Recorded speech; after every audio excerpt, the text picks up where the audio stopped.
Oh yeah. All right, Matt, welcome back to the show. We're talking about comebacks today, and this is like your comeback on the Strength Running podcast. So, welcome. Right, you couldn't have a first timer on the comeback episode. That would just be sacrilegious. Here I am. I'm coming back, not only from some of my running foibles, but also back on the show. This is going to be a lot of fun. Yeah, I'm excited to explore this topic of setbacks and adversity and how we can effectively bounce back from, those inevitable obstacles that we're all going to experience as runners. If you've been running for a long enough time, you're going to experience a setback, and sometimes they're going to be fairly large setbacks. So, I think most of the obstacles we face as runners fall into the categories of injuries, illnesses, or just having a really bad race, especially when that race is a goal race. So I'd love to start with injuries and illnesses because I think the approach to these is roughly very similar. And I'd love to start with you as a case study, Matt. You recently came back from COVID. So let's start at the beginning. How'd you get sick? When did you get sick? Yeah, no, absolutely. And I have plenty of injury stories to tell you as well. But let's start with COVID. I completely agree with that. So, my wife and I and our two kids, we headed down to Orlando, Florida. We did, our Disney and Universal combo trip. We were really excited for that. So this was in July. We left on July 12th for that. And while we were there, first my wife got COVID. We didn't test until she got home, but right as we were leaving, it was, she started to present symptoms. And we brought our KN95 masks, and she was masking up, and she was actually masking up like in a room, like while she was sleeping, because we're all in one room together. So she was suffering for sure. And then we came home, and then I started developing symptoms. My kids had just had COVID, so we kind of kept our distance as much as parents can, but they end up not getting COVID a second time around. But that's what we got it while we were down at Disney and Universal, and I started getting symptoms. I think it was like 2 days after I came home, and I've been vaccinated, I've been boosted, so I was in a pretty good spot.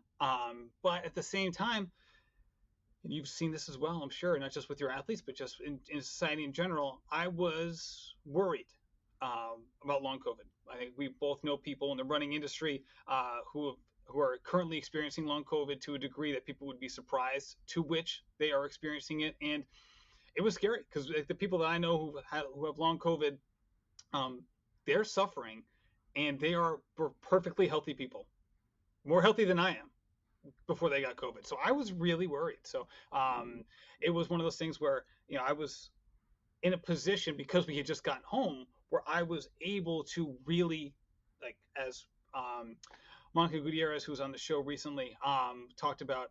She's one of the foremost leaders in America on long COVID. Okay, and she talked about the idea of radical rest, especially in the first 5 days, and that was something that I was able to do. My wife wasn't quite able to because we were away, right? And she wanted to experience the vacation with the kids and all of that, and she pushed herself pretty hard, but she's fine now. I'll say that. But did the radical rest thing, and even with that, like I would, even now, Jason, like I'm back to running, and running is fine, but I still have a couple symptoms that are lingering, and it's been a while. They're not debilitating by any sense, by any stretch of the imagination, but like, for me, COVID, especially this strain, presented itself as like just a nasty, mucusy head cold. For me, that was like 95%. I had some body aches, no fever, but it was just a really, really nasty head cold. And some of that persists. You just heard me cough right there. So like, when I wake up in the morning, I can still feel it, but ultimately it's gone now. But frankly, I was worried about the long COVID thing, because even though it's not a high percentage of people, you get those anecdotes every once in a while, and you're like, oh my gosh, like I can't believe that person's still dealing with it like a year later, 2 years later, even sometimes, and you know who I'm talking about. And it gets you worried, but luckily I've seemingly come out the other side of it, and running has kind of resumed back to normal. So that's kind of like the general scope of how it went down. Yeah, I know this is affecting a lot of runners. Actually, just a couple weeks ago, I was hanging out at a running retreat with author and coach Matt Fitzgerald, and he's been very public about his long COVID. That's who I was referring to. Yeah, exactly. Right. Yeah, he's been really struggling and hasn't run in quite a long time. I think this idea of radical rest is really interesting. Can you explain that a little bit more? Like what is the approach when you first learn that you have COVID? And this isn't necessarily your medical advice, but this is your knowledge from this long COVID, this long hauler medical expert, and I think that's a valuable perspective to share. Let me get her. I want to make sure I get the name correct because it's a hyphenated name. So I'm sorry to like pause you here. The magic of editing will I know, right? take care That's of why, this. that's why Jonathan's podcast. I'm like, what do you mean you don't edit? What if I need to stop? All right, here we go. Here we go.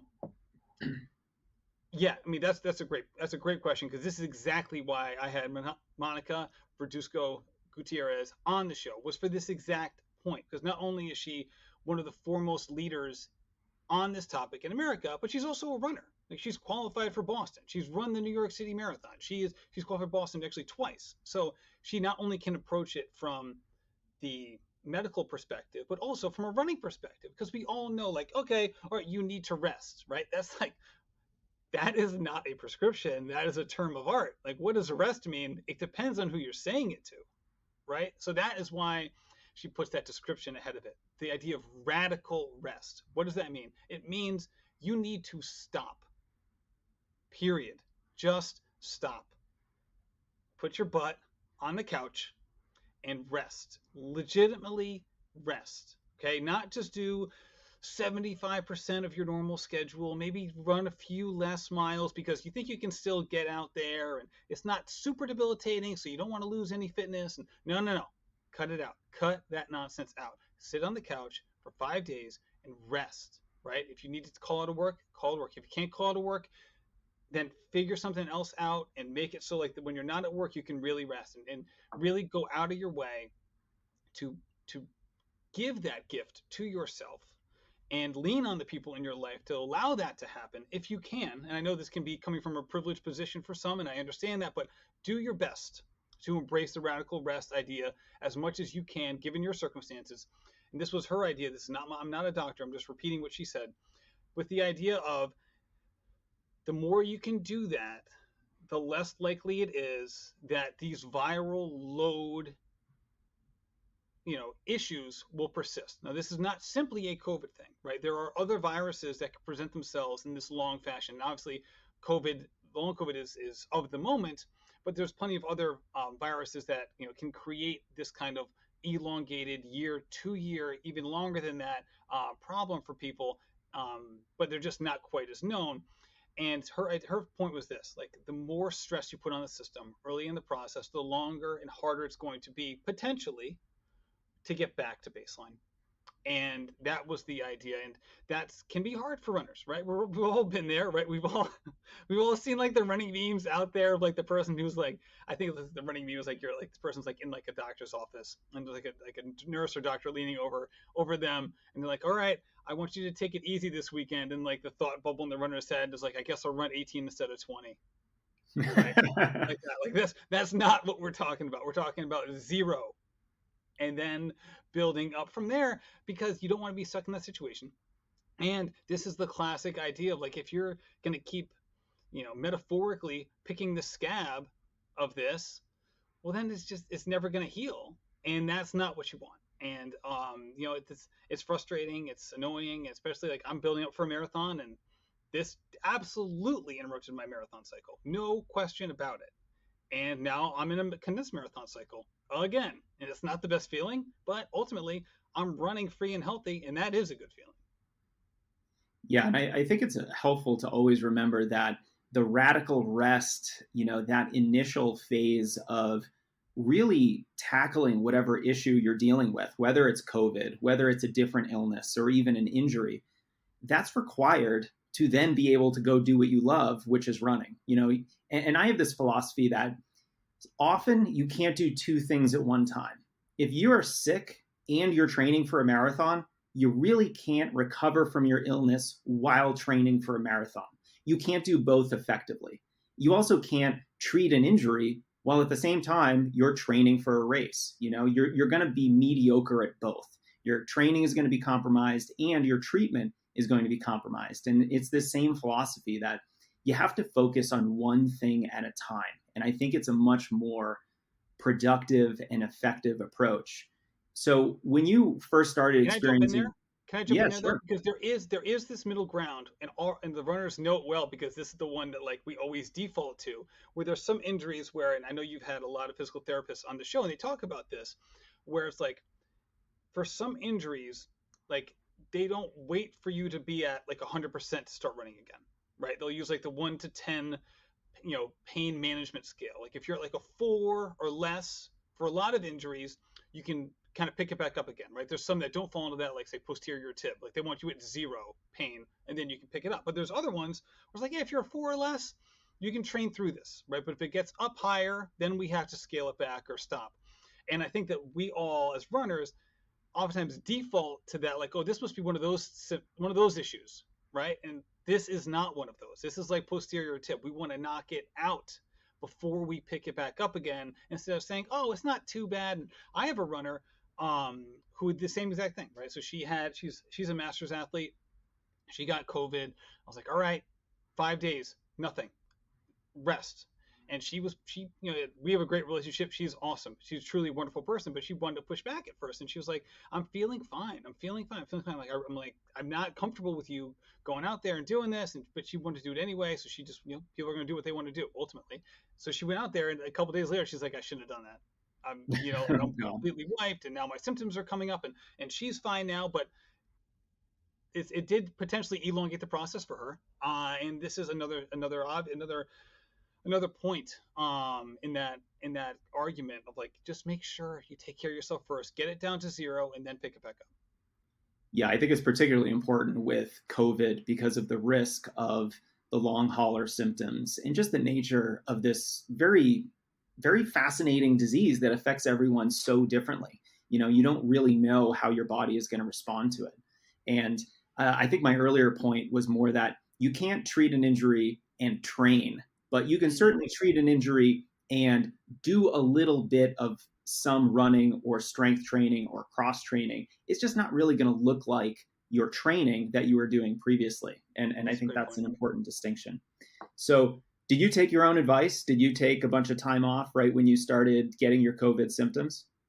I did. Well, I should say I interviewed Dr. Gutierrez after I'd gone through that, but I did shut it down. So I 100% did. So I was happy about that. I'm glad that I did that in retrospect. But even then, even when I started getting back into it, I was like, I don't know, man. Like on day 6, I wasn't like, all right, 8 miles, crank it up. Like I was first day was a walk run. Like it wasn't easy. Right? Second day was like a 3 miler, and I was like, I think for about a week and a half, my easy pace, my easy effort was about a minute to a minute and a half slower than my pre-COVID easy effort. And it was like, so we're talking like, normally I was typically running my easy paces around 8:45 to 9:05, kind of right around that range. Where all of a sudden I was like doing 10:30s, and I'm like, I don't want to go faster than this, or it's not going to feel easy anymore. And that was like for maybe the first 10 days after coming back. We're talking about like a 3 or 4 mile run, not even going that far. Obviously, it was August, so it was hot.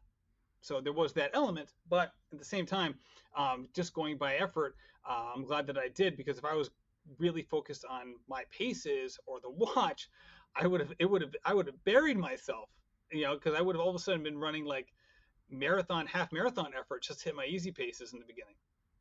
You don't want to do that. That sounds pretty terrible. Now, how many days off from running did you actually take? I took 6 days off. 6 days off. Okay. I had COVID in very early June and I took 8 days off. I think that meant for me about 4 days of absolutely no activity whatsoever. And then on day 5, I started going for these 15-minute walks just in my local neighborhood. This was not a power walk. I was not trying to stay fit, quote unquote, in any sense of the word. This was more like, I just need some fresh air. I need to get out of, my house and just see the sun, because my body started rebelling against me because I just was spending so much time on the couch. There was one night where I couldn't sleep because my lower back hurt so much from inactivity. I took radical rest to such an extreme for a couple days that my body just tightened up. It was so angry with me that I was literally doing core and flexibility work, at 12:30 at night because I couldn't sleep and my lower back hurt. I was in my living room and I found a position where my lower back didn't hurt, and I was like on the floor in this weird position. But then I ended up falling asleep because it was like 11 o'clock at night, and I fell asleep on the floor, and then I woke up in even more pain. And it was just this comedy of errors. And I decided, my God, I need to get outside and really just start moving a little bit. But I ended up taking 8 days off total. And when I started running again, I was running, I basically did a lot of 4-mile runs that week, just, kind of bare minimum, 30, 33 minutes. I'm pretty sure I was running anywhere from 20 to 60 seconds slower per mile on my easy pace too. And I remember the following weekend, so this was about 2 weeks after my symptoms, I went on a bike ride. And it was about 8,500, 9,000 feet altitude. I was out in the mountains. It didn't have a lot of elevation gain, but I got buried out there. It was such a hard, it was only a 17, 18-mile bike ride, but I could tell that my body was certainly not ready for anything strenuous. So I think this idea of not only radical rest, but then once that rest is over, there needs to be this on-ramp back to normal training. And I think that on-ramp is what often gets missed with runners. We're like, okay, we took a week off. Can I jump back into my training plan? It's like, no. We need that on-ramp. Can you talk to us a little bit more about what your on-ramp to normal training looked like?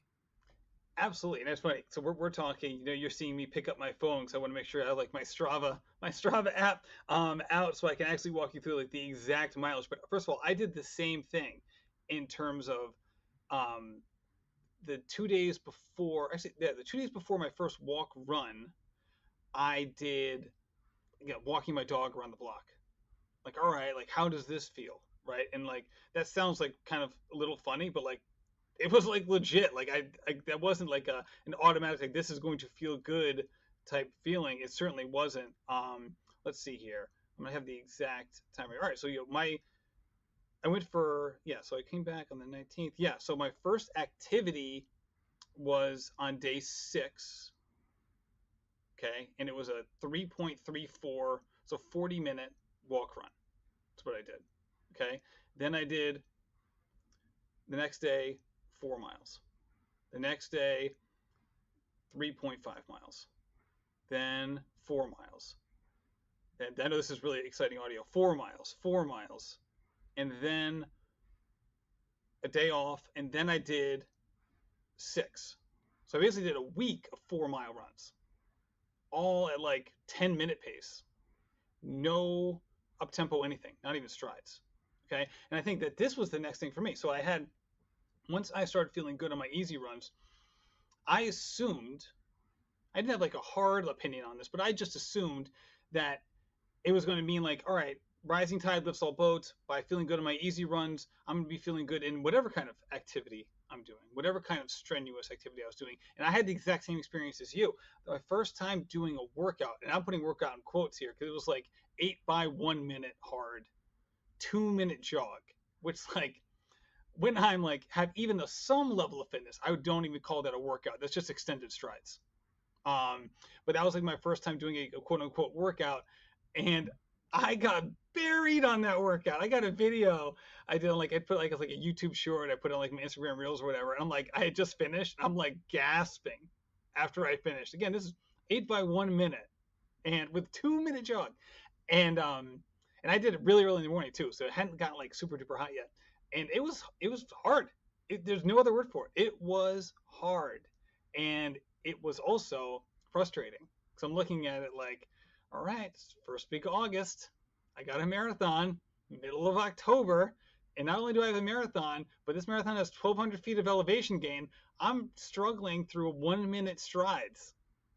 and I'm going to be doing a race that has nearly a 1 to 50 mile to elevation gain ratio, which for a marathon is pretty legit. You don't see a lot of road marathons with that kind of elevation ratio. And I was worried. And I think I put it out there to my coach. I was like, all right, like I'm not going to do the marathon. He's like, hold on, just wait. Don't say that just yet. He goes, that may be the case, but there's no reason to say that yet. And ultimately, I kind of pulled back on that feeling, but it was definitely getting back into workouts was the same ramp up that getting into easy runs took. It was like, all right, like is it kind of coming along, and even now, like so this week, or I should say today I did kind of like the same sort of like extended strides kind of thing. I did 10 by 45-second hill repeats, right? So not really a workout, not really strides. So, but it's a kind of like kind of an easy thing to do. So if you like, it's kind of nice to do 2 of these in a week leading into an easy run. Instead of like a hard workout, you kind of do 2 of these, like a 10 by 1 minute, and then an easy run, then like a 10 by 45-second hill stride, and then an easy run or 2 easy runs, and then a long run. So that's what this week is for me. And like I felt really good today, but at the same time, I still had congestion that I didn't normally have. Like I'm still like, man, maybe TMI for some people, but I'm still blowing like snot rockets like every 4 minutes on the run. Where like I would do that like maybe once a run pre-COVID. Like even now, like constantly, right? So it's just different. And I'm still, again, I feel like my fitness is getting back, but you still notice little things every now and then where you're like, this wasn't the case before. Remind me not to go running with you anytime soon, Matt. I'm running. This is probably one of the 15 reasons why I ended up running solo. The worst, the thing I had to worry about was that it's the first day back at school, so I wasn't the only one on the road today. I had to make sure that the kids waiting for the bus weren't going to be hitting the crossfire. Oh man, so it has been about a month or so since you've quote unquote recovered from COVID, started running again. And you're still having these symptoms. Would you say that your training is back to normal from a volume perspective? So it does seem like you're taking a little bit more time to get back into more difficult workouts. But are you where you kind of should be in terms of volume and long run distance? I'm not where I would be if I hadn't had COVID. So I'm right now in like the mid to high 40s from a volume perspective with 1 day off per week. So that's not bad. That's not a bad spot. My long runs aren't quite as long as I'd want them to be right now, but they're where they need to be considering my time off. And then also the difference is just like fitness is off, right? To put that in perspective. So say 2 weeks ago or a week and a half ago, I did like a 20-minute classic like threshold workout, right? I did like a warm up, did a 20-minute threshold run, and then I did a cool down. Right, a classic workout that a lot of people do, right? Especially early on in a build, right? And then I think I ran it like I didn't run it great, Jason. I'm not gonna lie. I'm not one of those people who like has the watch going. For me, I have like the expensive watch for sure, but at the same time, like I utilize it after the fact. So during the run, I only have 2 settings. I have total time, total miles. I don't want to know the splits. Okay, and all of a sudden that's just a negative for me. So afterwards, I'm looking at the splits. I'm like, oh gosh, like this isn't. I thought something would be a little faster than this. I got the same kind of workout next week, but it'd be for 30 minutes, right? So you hope it'll be a certain time, but to put in perspective, I was training for a marathon in the spring. What my 20-minute tempo was 10 days ago was what oftentimes was my marathon pace in the spring. To put that in perspective of kind of how it has gone. And it's not like I took this huge time off. It was only like, because I didn't run while I was in Disney, and then I took time off from COVID. So it was ended up being around, I think it was a 16 to 18 day no running break, but it was more just like coming back what that felt like. So, I'm in a very different spot fitness wise than I would have expected to be. Yeah, for sure. And it's really funny kind of talking about this because I am so aggressive. We can edit that out. I always go cycling or running like right before I do a podcast interview, and then I have like indoor track lung. Nice. You ever run an indoor track race? You'll be coughing for 24 hours afterwards. I've done some workouts at run before. I think I didn't get the cough, but I did get the IT band syndrome. Yikes. All right. So another point of editing for my editor. Thank you, David. Is it David? Yeah. Oh, he's David amazing. Margetti. What's up, David? What's up, David? We miss you. All right. Where was I? So I think it's really interesting talking about this because, I am so aggressive when it comes to not taking time off from training for weather, for motivation, for I just don't feel good today. Part of being a consistent runner means that you have to run consistently and you can't just take time off for these reasons that, any of my coaches that I've had over my career would just kind of shake their head at and not really agree with me on. But on the flip side to that, I am so aggressive with taking time off when it comes to more serious things like getting really sick, getting injured, or something like that, where you actually have to take time off so that you can then get back into training. Let's talk a little bit more about a recent injury of yours and how you approached your comeback from that, because I think it's going to be a little bit different from COVID. COVID really responds well to that, shut everything down. Let's practice radical rest, and then let's have a slow, gradual ramp up when it comes to getting back into our normal training, especially when it comes to the intensity side of our training. When it comes to the faster training sessions, we have to be much more gradual and conservative when it comes to that. With an injury, it can often be different. And we talked about this a little bit at the beginning with, it kind of depends on what kind of injury you have. It depends on how severe it is. It depends on, can you do some cross training and strength training without any pain? Because that'll certainly help your comeback to normal training. So let's transition a bit to injuries and how you came back from your latest one. Yeah, now I'm trying to think. My latest injury was, it was knee bursitis a year ago. Okay. Um, yeah, let's talk about it. All right. So about last spring, this was the previous spring, I had a knee bursitis issue, and that was a tricky one because it was an injury that was misdiagnosed at first by a PT, who, again, he's a very good PT. This is not on him. Just things happen, right? And it's just you never quite know with certain things. And I ended up seeing a new PT, Dwayne Scotty, who you know well. And I went down to his spot in New Haven because I live pretty close to there. And he's like, "Hey, this is knee bursitis." Look, we thought it was something very different. So I had taken at that point like 2 months off, no running, and was like, I even had trouble like with some of the biking stuff I was doing. So I like went all the way down to zero fitness wise. So I see Dwayne and I'm like, all right. Well, so he's like, puts me through like a 2-hour diagnostic test. He goes, all right, here's the deal. I'm like 100% sure it's knee bursitis. This is what this is. So I'm like, all right, well, what does that mean? He goes, well, you could probably run tomorrow. I'm like, I haven't run for 2 months. So he's like, you could probably run tomorrow. I'm like, what do you mean I can run tomorrow? Like, I haven't run. This is like the exact opposite I was expecting. And it was so funny because it was the first time I've ever had this kind of injury before where the recovery was like purely dependent on like activating the muscles around the area and making sure that they're firing, that they're strong while building up slowly within it. Right. So it was like, all right, like starting off at like 2 miles, 2.5 miles, 20, 30 minutes isn't going to hurt you. The thing is that you have to do these exercises. You have to do, again, the single leg squats if you can do them. You do the reverse lunges. You do the step ups. You do like the a lot of the side to side stuff to really engage like the upper glutes and the hips and a lot of that stuff, and doing the clamshells, the Myrtle series, all these things that I know you've talked on these episodes about so many times. Where once I started doing those, I'm doing them every day. It took all the pressure off the stuff that was causing the knee bursitis, and it faded away so quickly. Which was, for me, this was the first time where I had often defaulted to rest and to my detriment, right? Where like you said, like oftentimes like you will push through things. I had oftentimes would just be like, oh, rest will fix it.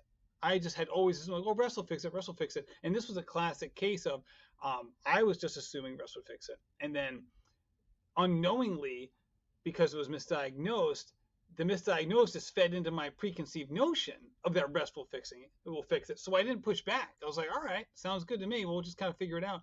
And for me, the two main lessons were, first of all, seeing a PT who is a runner and who works with runners. This is important for a lot of reasons. Some of it is lingo, right? So when someone talks about like a workout, right? Like as a runner, we know what a workout means, right? If you're like a power lifter and you're talking about a workout and you're seeing the same PT, when you say workout, it may mean something completely different, right? Or like you're a different athlete, right? So I was seeing a PT, he works with like a lot of wrestlers, right? So they're using completely different lingo for their workouts than I'm using. And it's funny because like after the fact, I'm like, oh my gosh, that makes so much sense. Like we were speaking at times two different languages, right? But we're both talking about athletics. So seeing a running based PT was important to that because he understands what I'm talking about, right? And I understand what he's talking about. In addition to that, the key thing here was also the idea of like, and this is not new for you for sure, but the idea of the little things aren't the little things, and really coming to grips with the fact that you know we aren't dogs. We can't just like get up from our nap and start sprinting around in the backyard. I wish that was the case, but it's not. As evidenced by the fact that I like tweaked my groin the other day, like playing like monkey in the middle with my son. I can't be doing that anymore. I have to do something to warm myself up. So that was one of those things. And now like it was a great learning experience for me because now before basically every run, I'm doing the reverse lunges. I'm doing the step ups. I'm doing like the slow side to side walks, kind of back and forth.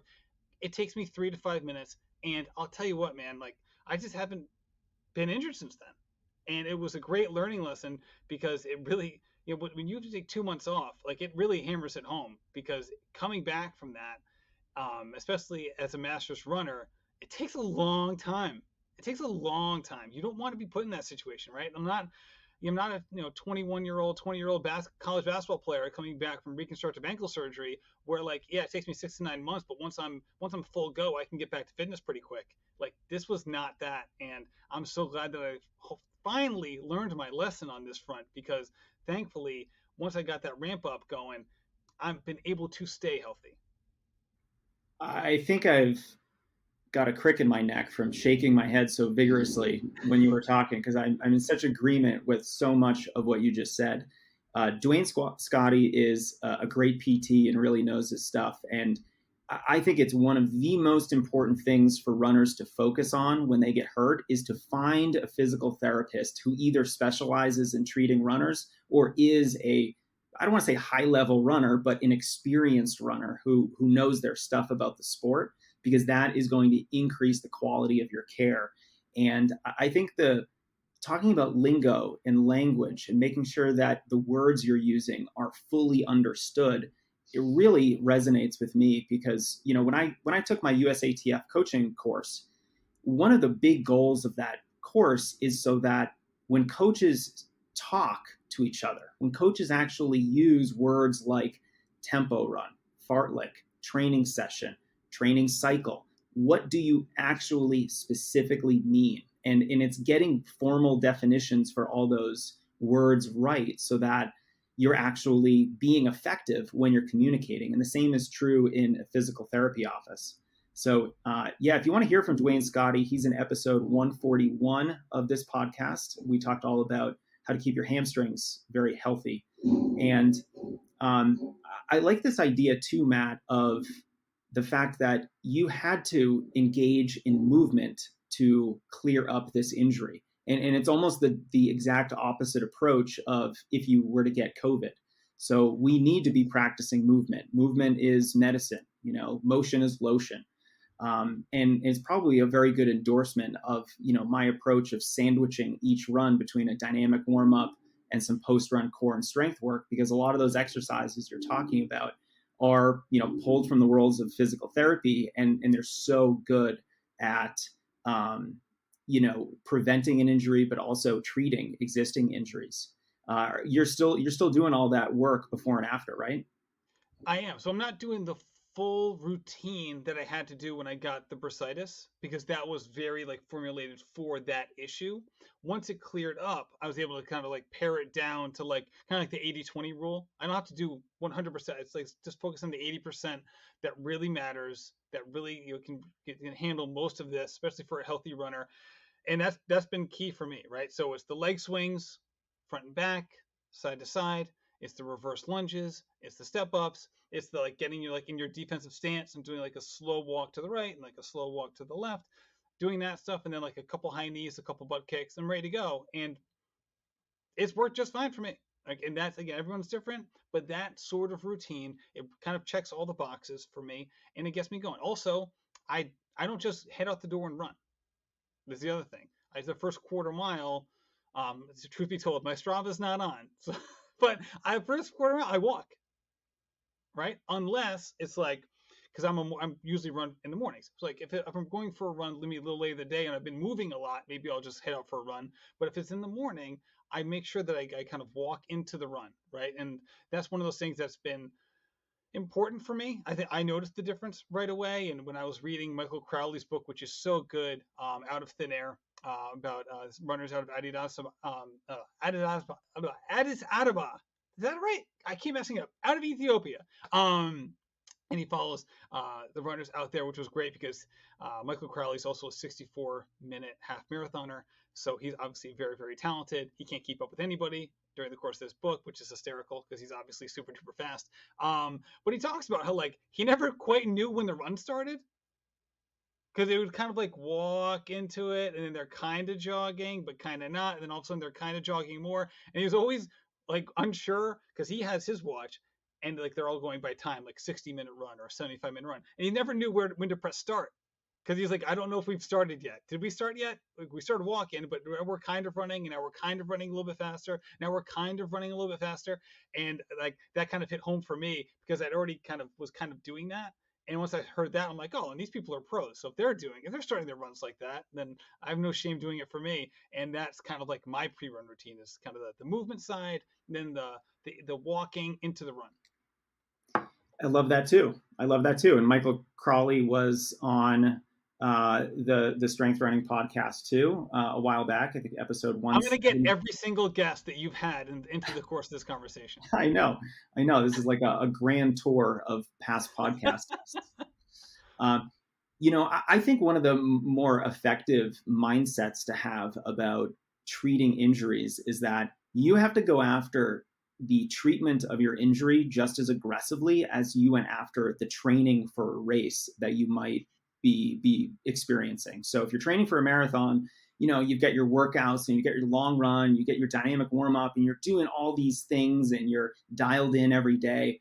If you get hurt, we should be dialed in every day on whatever treatment approach is best for your injury, whether it is radical rest. If you get a stress fracture, something like that, you really can't do much for that. You have to rest and let that bone heal.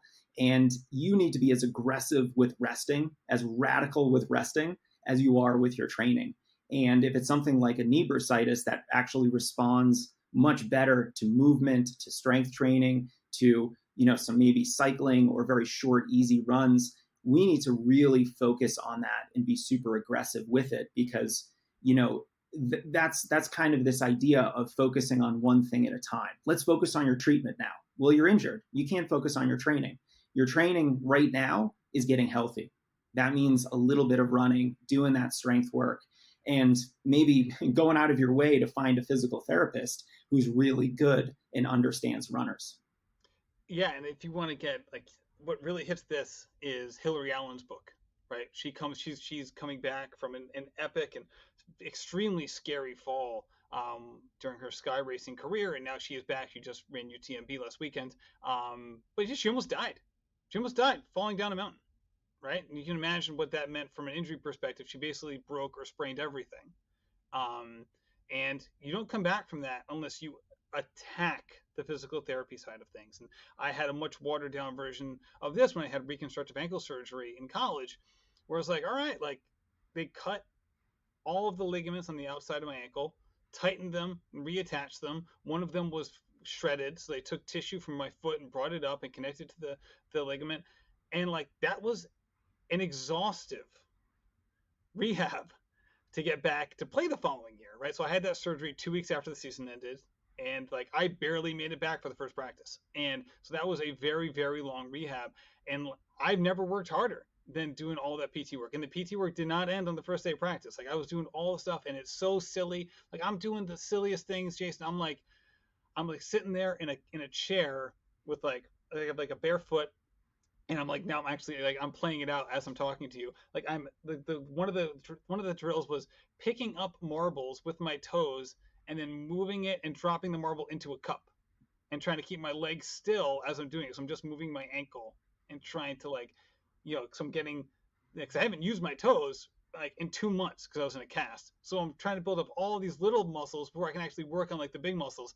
It was the craziest stuff, but I had to work harder during that 6 to 9 months doing the PT work than at any other point in my life with any sort of with any athletic endeavor. And it was not what I wanted to be doing, right? I was so sick of writing the alphabet with my big toe in a cold pool, but like that's what I had to do like 5 times a day for like 6 months. And it was just like that's just the way it was. That reminds me of that reminds me of my senior year in college when I had this minor little foot injury. It wasn't a big deal, but I couldn't run. It just was too painful to run on. And I was able to go pool running and do a fair amount of, core and strength work and mobility and stuff like that. And I was exercising for 2.5 hours a day. I was doing double sessions in the pool with probably 30 minutes of strength and mobility work. And after a week of that, I was thinking to myself, I can't wait to get back to normal training because I only have to run 70 or 80 miles in a week. I'm pool running so much more than that 70 miles a week, 10 miles a day is going to feel like a vacation. So I think you're absolutely right that sometimes the treatment is just as time burdensome as the actual training that you're going through. And that's a great illustration of the fact that you've got to focus on the treatment just as much as the training if you really want to get better. And I know my example is a little weird. The hard part, Jason, you know this too, is that the hard part is that like not only is it just as exhaustive, and oftentimes more time consuming, it's also you get no kudos for this, right? No. It's not even Strava kudos. Like you're doing this in silence, in complete anonymity, right? For runners, that's one thing. If you're a member of a team, it's like, guess what? Your teammates are not there. You are doing this alone. Even if you're on campus and you're a college athlete, like you are by yourself doing this, which makes it harder, right? When you're doing stuff by yourself and there's no social reward for it, there's nothing, you're just suffering in silence to a degree.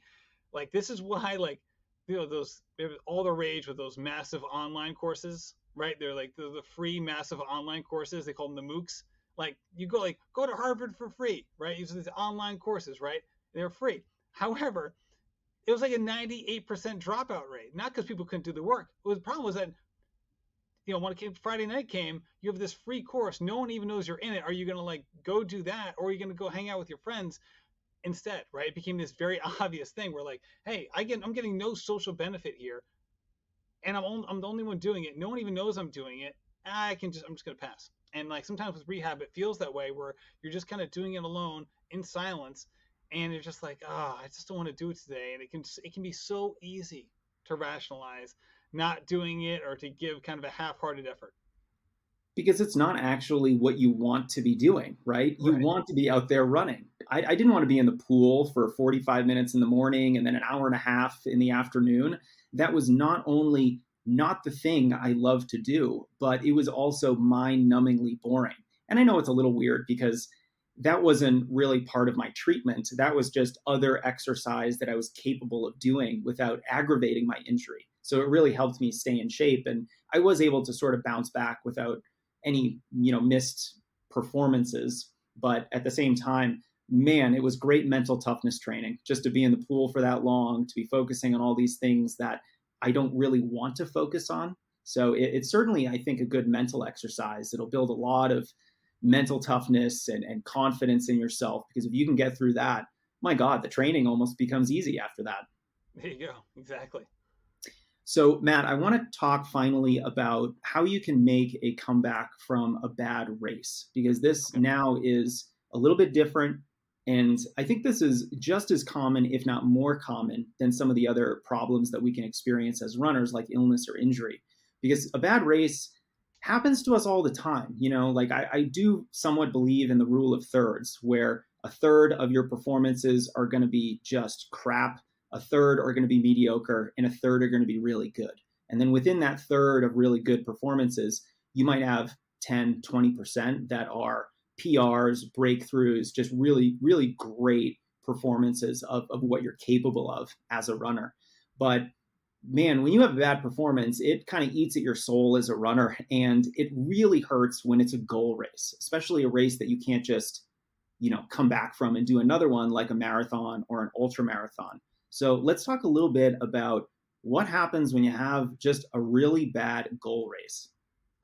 All right. So I had a goal race this spring, the Eugene Marathon, something that I talked about a lot on my podcast. So we got the Rambling Runner podcast. I talked about a lot. I had some solo episodes talking about my training, and I really was into it for sure. And I was so excited. I'd never been out there. Tracktown USA, going Prees Trail. I was just so excited, Jason, for this. So I ran CIM the previous December, but that was like a condensed lead up into it. This was kind of post um, all that stuff with the knee issue that happened. So I had a really condensed training cycle for CM. I had no expectations. I really didn't care how I did. I knew I wasn't prepared for it, but I was going out there anyway to do live shows. So whatever, I'll run the race, no big deal. But Eugene, that was a different story. I was going full out. I recovered from CIM very quickly. I was back up to, basically full mileage again within 4 weeks coming home from CIM. So it was game time, and I had a great training cycle. I really, really was happy and excited going into Eugene. So set up, go to Eugene, and I was really excited. So I was working with their marathon. We did a lot of live shows. I was really excited, and I stretched myself pretty thin going into that. So people who do these live shows, there's a lot of mental and emotional energy we pour into this. And it's not obvious to people who are just kind of witnessing it. But once you've done it before, it's kind of like once you finish one of these live shows, you are mentally exhausted. There's a lot of prep that goes into it and just a lot of energy, right? 'Cause you want to be on, you want to go full go all the time. And it's hard to it's hard for people to understand that if they've never done it before, but it's real. So I, looking back on it, did way too much stuff that week. Way too Matt, much. can we But not take a only quick that, pause? Can we yeah. take a quick pause to really put some numbers behind this? Because I specifically remember you, I think, did 4 live podcast recordings in one day. Is that true? It was 4 in 18 hours. It wasn't Okay. all one day, but it's like Friday night and then leading into the next day. And then when I wasn't recording, I was meeting up with a ton of people. Like I was social the whole time. That is really hard. I have done one live recording of the show with an audience. It was with Matt Fitzgerald. He's come up twice now in this podcast. He needs to pay a sponsorship fee, I think. Um, but I needed a vacation after that because it was so challenging mentally, psychologically, emotionally, just to be on. And even though it's not really any different than just having the person next to you, but having no audience or just doing it virtually, there's something about doing it live that is so draining. It's like a big presentation at work. You're not really expected to give 4 of them over an 18-hour window over 2 days. And the fact that you did that, I think I remember texting you like, kudos to you, my man, like full respect. I have no idea how you did that. Right. I remember being like, this is like a canary in the coal mine situation. I remember that was like my initial reaction. You sent that text. I'm like, wait, am I biting off more than I can chew here? Not from like a presentation perspective, but more like from an energy perspective, right? I think the best way to compare it to is like, I've worked in higher ed for a long time. You know that feeling when you're in a meeting and you're about to chip into the conversation, but you're kind of waiting, and you're like the emotional buildup, knowing that you're going to say something, your heart's racing the whole time, and then you say it, and your heart's racing the whole time. Then you finish, you're kind of looking around the table, and you're still kind of like, at least for me, like I would always get really anxious during those moments. So those 15 minutes felt like 4 hours of anxiety, and like afterwards, I'm like, take a deep breath, like, oh my god, I'm so exhausted from that experience. Well, it's basically like an hour of that. But it's a lot of fun, so I'm not complaining. It's so much fun. I had a great experience in Eugene. However, morning of, going up I stayed with Peter Bromka. We're heading over to the start line, and he's an awesome guy. We park, we go up to the start line. Everything's normal. Doing my little warm up. I'm ready to go. Doing the exercises we talked about. Walk over to the starting line. I'm gonna stand there, talk to people who actually listen to the show. It was great. We're like having a good time. Go out. Oh my god, I've never experienced it before. It was a complete what the heck is going on moment. Um, 2 miles in, I was walking in this race. All right, I'm walking. I expected to run 3:15 to 3:20 that race. That's what my training was looking at. I was walking 2 miles into the race. I think it was like a 1.9. I remember I walked across as looking at the 2 mile sign. I'm like, oh my god, why does this feel so hard? It just felt so hard. So I didn't physically have to walk. It was one of those moments of like, why does my marathon pace feel like I'm running a 5K right now? Like I need to reset. I need to reset. All right, I'm gonna do a 2 minute walk break. I don't know what's going on with my body, but this is completely unsustainable. I just need to take a reset. All right, we can do this, right? Try to flush everything out. All right, here we go. Start up again. Feeling good for the first half mile after that, and then all of a sudden it comes on again, and I just feel like I'm at mile 23, and I was like, oh my god, like I cannot run this whole race like this. Like I am not gonna be out here for 6 or 7 hours feeling like I can't even run an easy pace without it feeling really, really bad. It kind of reminded me now that I've gone through the experience of like that first week after COVID, in terms of like how like the effort level is like, how does this correlate to my normal pace? It's not even close. And it was like that feeling is like I hit the 4 mile mark and I'm like, and it's I feel a lot of shame saying what I'm about to say because that whole feeling of like, hey, just push through, like you're tougher than you think you are and all of that. But like I hit the 4 mile mark and I'm like, I have a choice right now. I can stop and walk back to the start line, or am I going to be out here for another 5 hours, 6 hours, and running some of this race, but not very much because this did not seem good. And I remember walking back, so I pulled the plug. I'm walking back. The minute I turned around, and I basically literally like went over the sidewalk and just started walking the other direction while everyone is running past me going the other direction. Everybody. And the people are like, "Hey, Matt!" Like, if you were calling me out by name, oh my god, I've never in my life been so embarrassed. I didn't, I didn't have a choice. I felt awful, and I have no one to blame but myself. But my god, but it was embarrassing. It's embarrassing saying it now on your podcast, but it sucked. And the embarrassment didn't end that day. Like, I was very public that I was running the race. I didn't have like a public goal or anything, but I was obviously running it, and it sucked, man. Like it was the emotion behind it, and all of a sudden, like, oh my god, I have to now like I flew 3,000 miles to do a race to be away from my family, and I ran 4 miles. Like this is preposterous, and mentally and emotionally, it took a while to get over it. And I don't want to make it sound like melodramatic, but like it sucked, man. You put all the money, the time, the effort, the time away from your family, and that was the experience. And you're like, I have no one to blame but myself. Like, I have a runner who ran Chicago last year. This poor woman.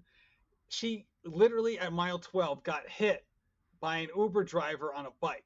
So someone was like, I had like an Uber delivery on a bike, crossed the Chicago Marathon course, and T-boned her and like nailed her on mile 12. So like there goes her marathon, right? That wasn't what happened to me. It was completely self-inflicted, and that made it feel so much worse. And it just the embarrassment behind all of it. It was like, oh my gosh, this isn't great, man.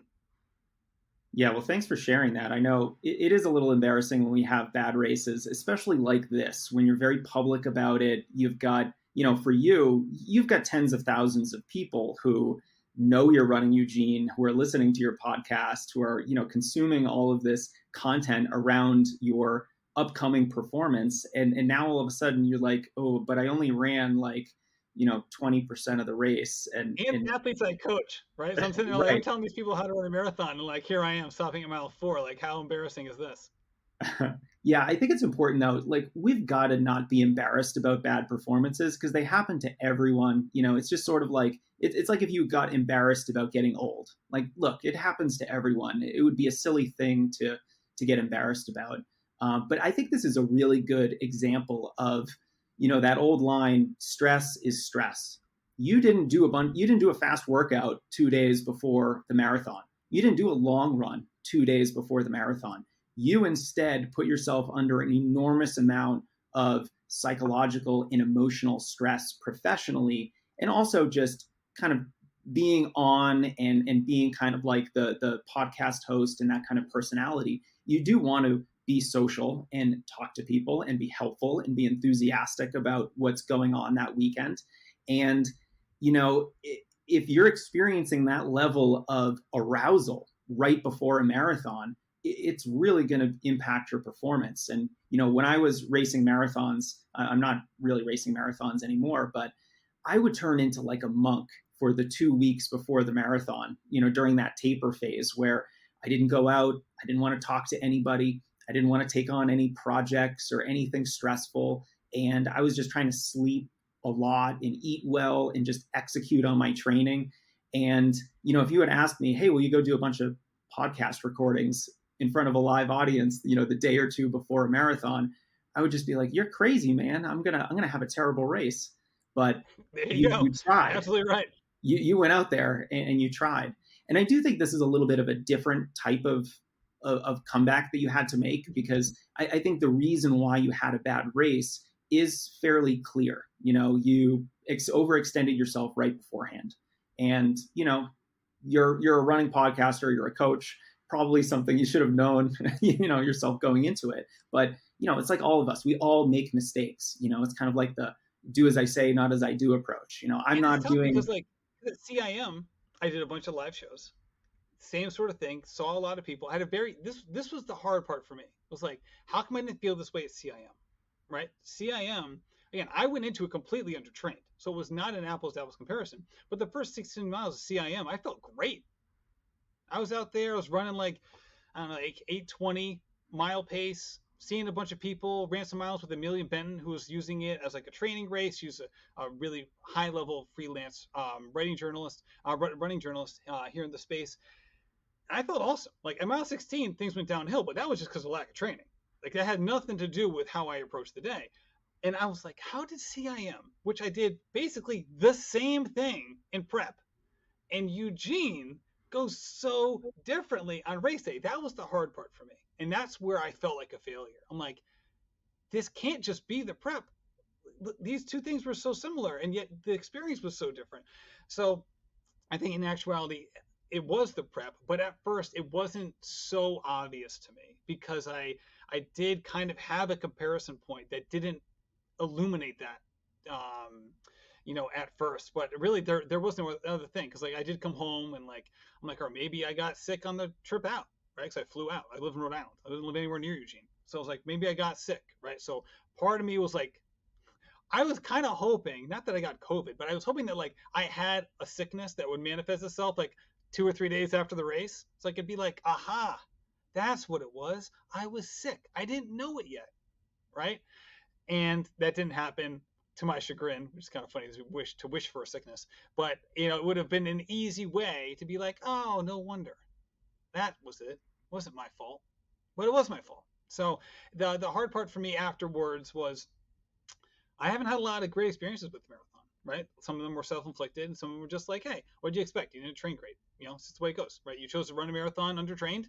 Yeah, you get what you pay for, right? And the idea was like, I had this great training cycle, and it still didn't work out. I know why, but it still hurts. And you're like, do I still want to do this again? Do I want to go through another cycle again? And, stuff like that. So I got to the point where I was kind of worried about, like, not worried, but I was like, I became a little like, whatever about the whole thing, right? I probably went through a 2 or 3 week period where like, I could just pick up training right away. It was like, I only ran 4 miles and I was tapered. So like, there was no reason to just not jump back into training from a physiological perspective. I could have easily done that, no problem. But mentally and emotionally, like I was not there. Like I was absolutely not there with like banging out long runs and workouts. I definitely went through like a 2 or 3 week period of just like, yeah, whatever, when it came to running. And I knew it was short term. I didn't expect it to last very long, but when it was happening, I was like, yeah, I'm not re-engaging yet. I think it's important to give yourself that time to kind of reset emotionally, mentally, before you get after it again. Because, it's just not really something that you can get over right away. You might have an injury, you might be sick, but you also just might be a little burned out from being on with your training so much, because doing 16 to 20 mile long runs and workouts every week, all within the context of a relatively high mileage marathon training plan, plus all the little things that are not little, that requires a lot of emotional energy to be able to execute. And you've got to have space in your life to do that. If you're dealing with, the outcome of a self-inflicted poor marathon, you probably just need some time to kind of get the engines back to neutral and restart things. But I like what you did afterwards, where you sort of just looked at the race and tried to figure out what happened. And I think when it comes to bad races, we all need to be detectives afterward. We all need to look back on our training log. We need to look back on what we did in the week, and particularly the couple days leading up to that poor race, and how we executed the race itself from a pacing perspective, perhaps from a fueling perspective, and really try to determine, where did I make the misstep? And you just said a line that I am definitely going to be stealing, which is, if you run a marathon undertrained, you're going to get what you pay for.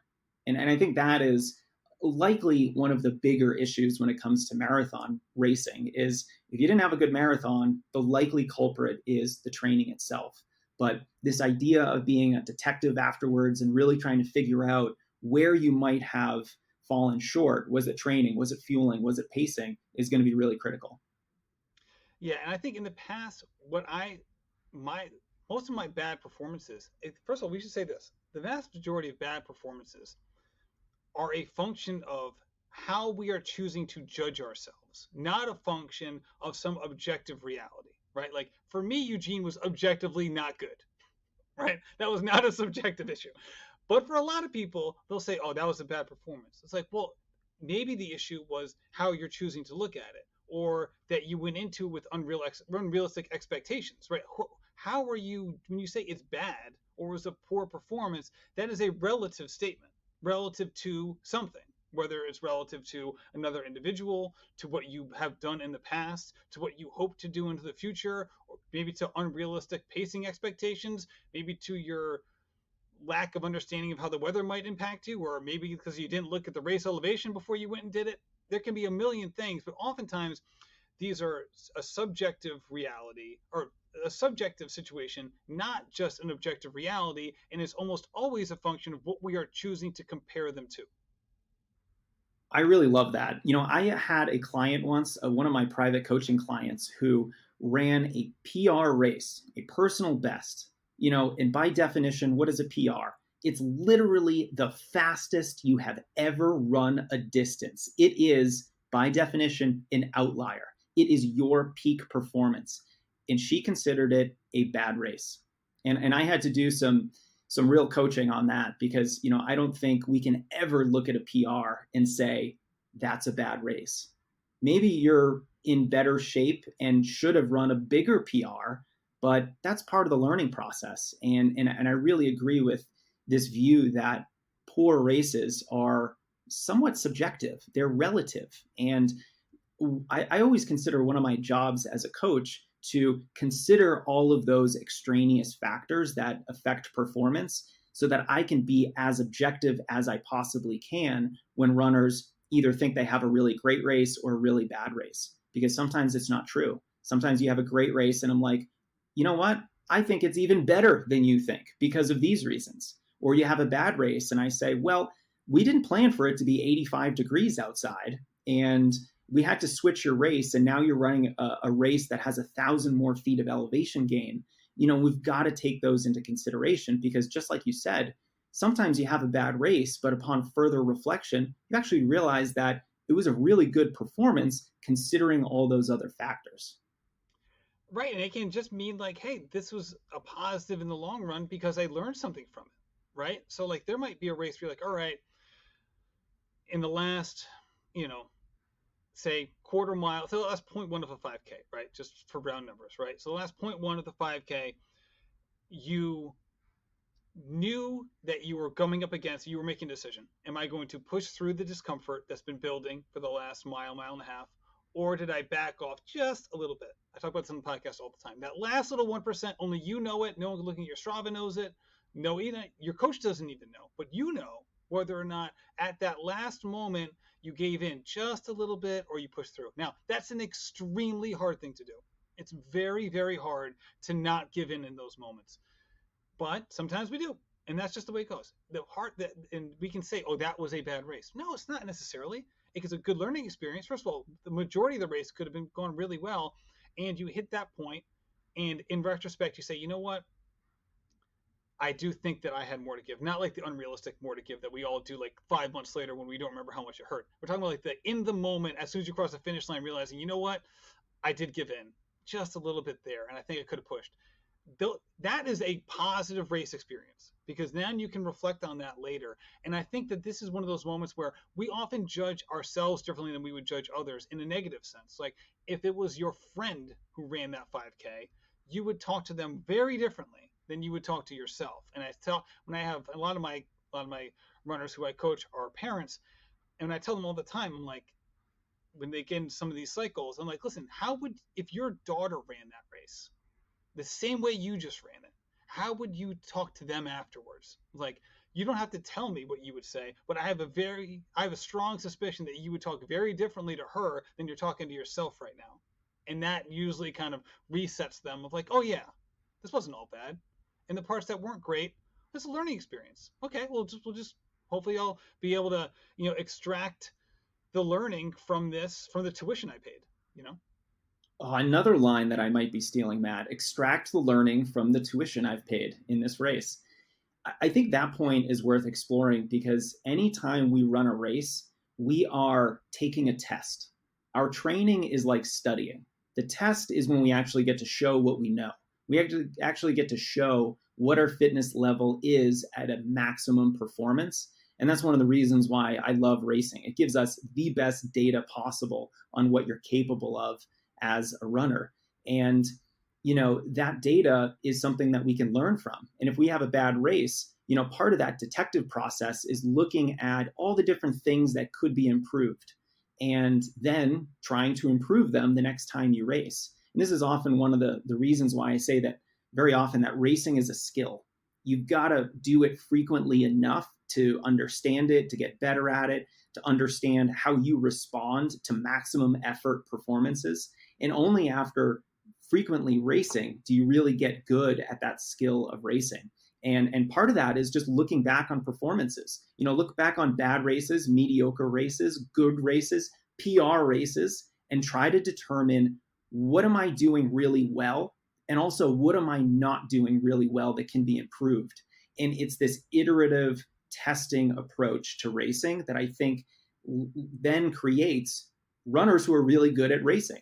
And I think you kind of have to get away from running like 2 marathons a year and that's all you do. I think the shorter races is where there's much more opportunity to test yourself and to learn because you can just run a lot more of those races. And, it's like one of those things, you have a bad mile or 2 mile or 5K race. It's almost like, who cares? Just run another one next week. Set up a season where you have 3, 5, 7 short races clustered within a 6 to 10 week period, and that's your quote unquote championship phase of your season, and you will get good at racing. I find that to be such an exciting endeavor for runners because it really takes the learning up to a whole new level. I like that, and I'm like from an academic perspective, I was always a good test taker. Right, I was a much better test taker than I was someone who like did their work every day to kind of progress. Right, so for me, the test taking analogy works great. There's plenty of people listening to this who maybe aren't great test takers or they get really nervous around tests, and that kind of framing might not work for those people. And I think for them, oftentimes you hear this idea of like race day is a celebration. For me, that doesn't quite hit because I think a celebration, I don't think of like pushing myself to my limit. So maybe that language doesn't work for me, but it might work for someone else. I think another way of looking at it is it's a culmination of what you're doing. I think maybe an analogy or metaphor, I don't know which one it is, would be like the stand-up comic who does little show after little show, little show, honing their material, honing their jokes, getting the language just right, figuring out the timing of the joke, figuring out which order the jokes should go in, right? All of that, and then all of a sudden they're taping their Netflix special. At that point, it's the culmination of this year and a half, 6 months amount of work that they've done. So it's not a celebration. They're not up there just like partying all the time. They're doing their craft, but it's the culmination point, right? They're not thinking anymore. They're just going out there and they're just laying it down because they've put in all of this work. And I think that for people who may have some test anxiety or get the palm sweats when they think of the 5K as a test, I think maybe framing it that way might alleviate some of the stress. Yeah, I like that too. I really like that. And one of the sayings I'm very fond of is that racing is just a logical extension of your training. Kind of like, if you're undertrained for a marathon, you're going to get what you pay for. If you're not trained properly for that marathon, it's not a logical extension of your training because your training hasn't been enough. It hasn't been substantial enough. And so looking at a race as, this is just kind of like another workout. It's a little bit different. I'm going to approach it a little bit differently. But, if I'm training really well, it's just an extension of that. And I think that is very similar to that approach. And I really like that. Matt, this was a really great discussion. I really enjoyed all these different perspectives on coming back from setbacks and obstacles that we're all going to experience as runners. And I think this is one of those things that I might be coming back to, the next time I get hurt or the next time I have to take some unplanned time off so that I can get my head right and approach my comeback in the most productive and effective way possible. Before we leave, you have a really interesting project that I think our listeners might be interested in called Relay. You've assembled this, Avengers team of incredible people to participate in it. Can you talk a little bit more about what Relay is and what you're planning to do with it? Absolutely. Yeah, I'm so excited. So this is coming out on September 8th, correct? Right. This So episode, I have no idea actually. I think so. well, Relay is launching. It just launched. If you're listening to this, it just launched. It's launching on Wednesday, September 7th. I am so excited for this. So basically, Relay, it's a collaborative effort amongst some what we think are some of the best people in running. We have Lindsey Hein, Marcus Brown, Mike Coe, otherwise known as Kafuzi, who's one of the top shoe reviewers on YouTube. We have Zoe Rome, the editor-in-chief of Trail Runner Magazine, Stephanie Flippin, USATF 100-mile champion, Peter Bromka. Everyone who's listening to this show knows Peter. He's been on a bunch of times. One of the top writers in the space. Carolyn Sue, the creator of Diversity Run, and Kara Goucher, who needs no introduction. We are all coming together to form a Patreon bundle where we're going to be putting out the best, most creative, and collaborative running content on the internet. We're going to be putting out 20 pieces of content a month. We're going to be doing 4 live shows per month, all on Patreon. This is not at the Patreon thing where some people will have like, all right, this is just a tip jar, and if you want to support me, great. I love those. I support people on that.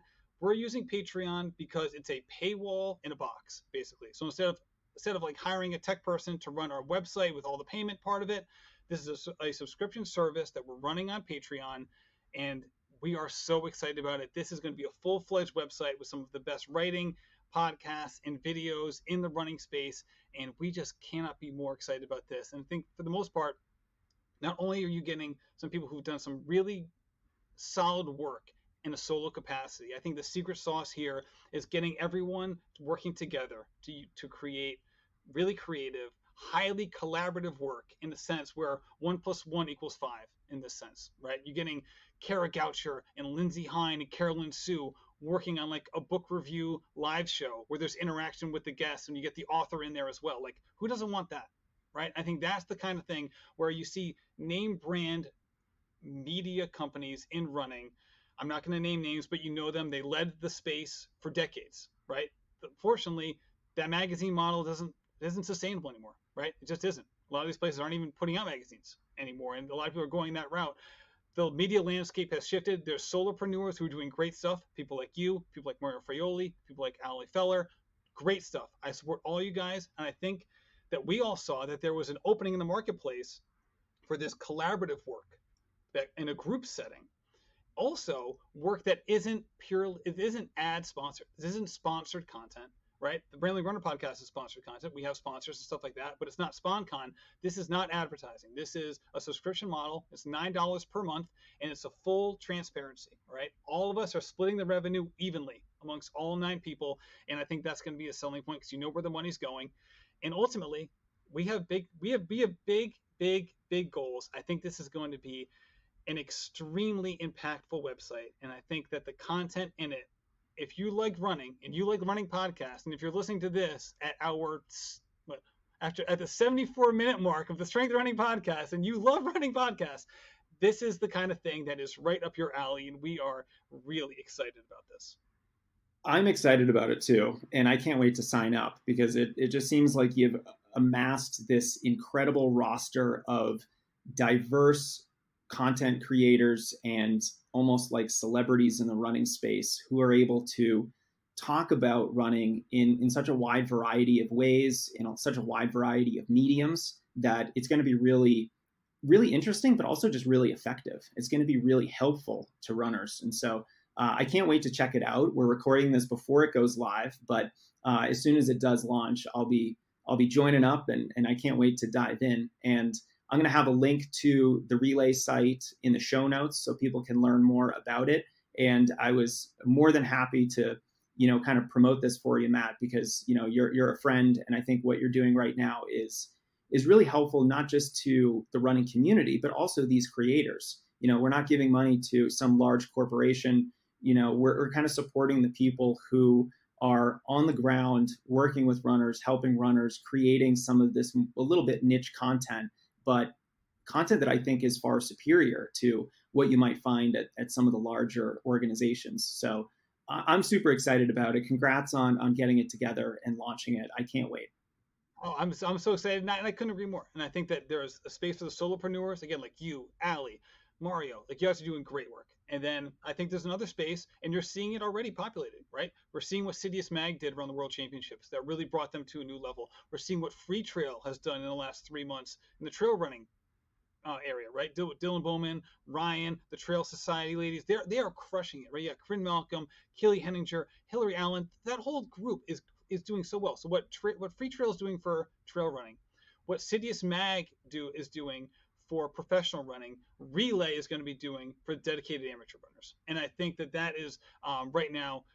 Again, I have big goals, and I'm not going to say all of them right now, but I think this is going to be the future of running media. And I think that moving away from this purely ad-driven model, I think there's a place for it, but I don't think it's the only way of doing it. And I think if you love high-level running content, that this is going to be for you. It's simple. It's patreon.com/relay, and we're going to have Instagram, Twitter, and TikTok presence as well that handles our relay_site for all of them. So relay_SITE at all of those social media apps. Thank you so much, Matt. Links are in the show notes, and until next time, buddy. Let's do it.